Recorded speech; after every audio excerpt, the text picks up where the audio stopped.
What does it mean to read someone the Riot Act? What was the original Riot Act? What does it mean to be as pleased as Punch? What connection does the phrase have with the puppet show?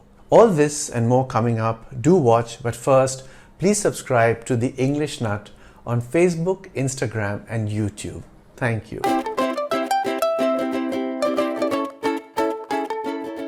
To read the Riot Act to someone means to reprimand them sternly, to warn them about consequences if they don't stop their unruly behavior. These days, the phrase may be used to describe something as innocuous as a parent scolding a child for their misbehavior, or to tell a group of rowdy revelers to not disturb the peace in the neighborhood. But it started out with the reading of an actual riot act in public, where the punishment for non-compliance was penal servitude, sometimes for life.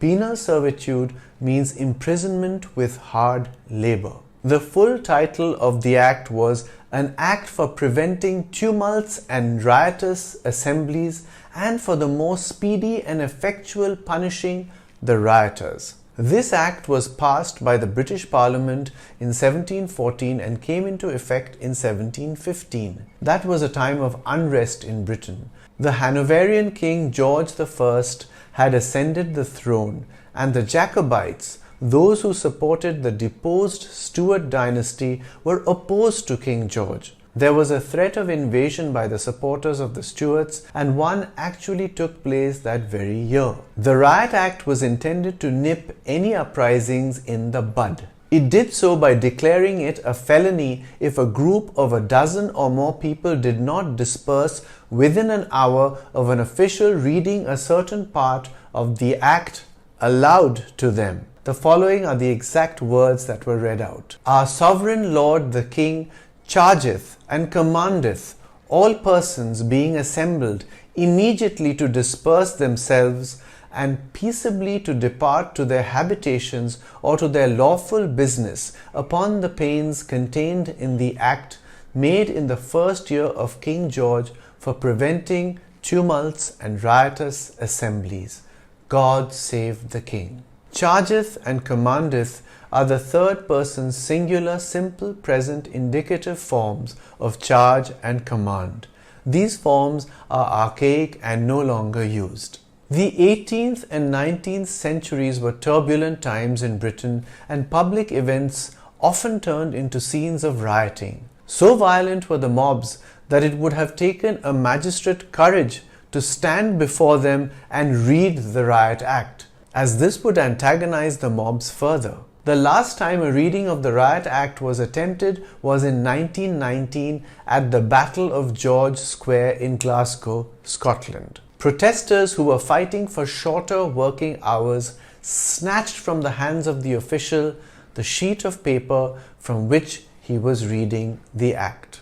While the act fell into disuse in the 20th century, it was in the statute books until it was repealed and replaced by the Criminal Law Act of 1967. The earliest citation of the figurative use of the phrase is from William Bradford's Letters, 1819. She has just run out to read the Riot Act in the nursery. It is clearly used here in the sense of a vigorous scolding. Charles Dickens also used it in a similar sense in Barnaby Rudge, 1840. The Riot Act was read. Here's how you can use the phrase in a sentence. The teacher read the Riot Act to the unruly students.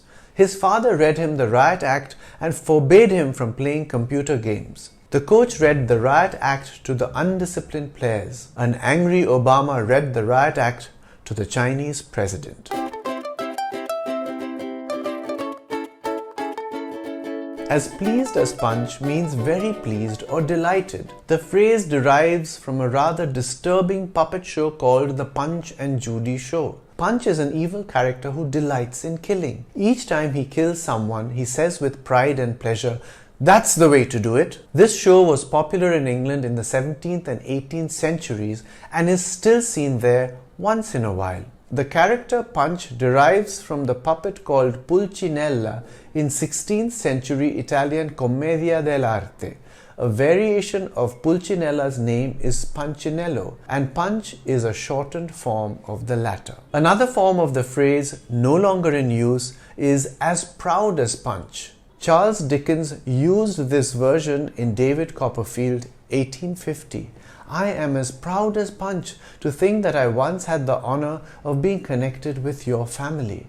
Dickens also used the current version of the phrase in Hard Times, 1854.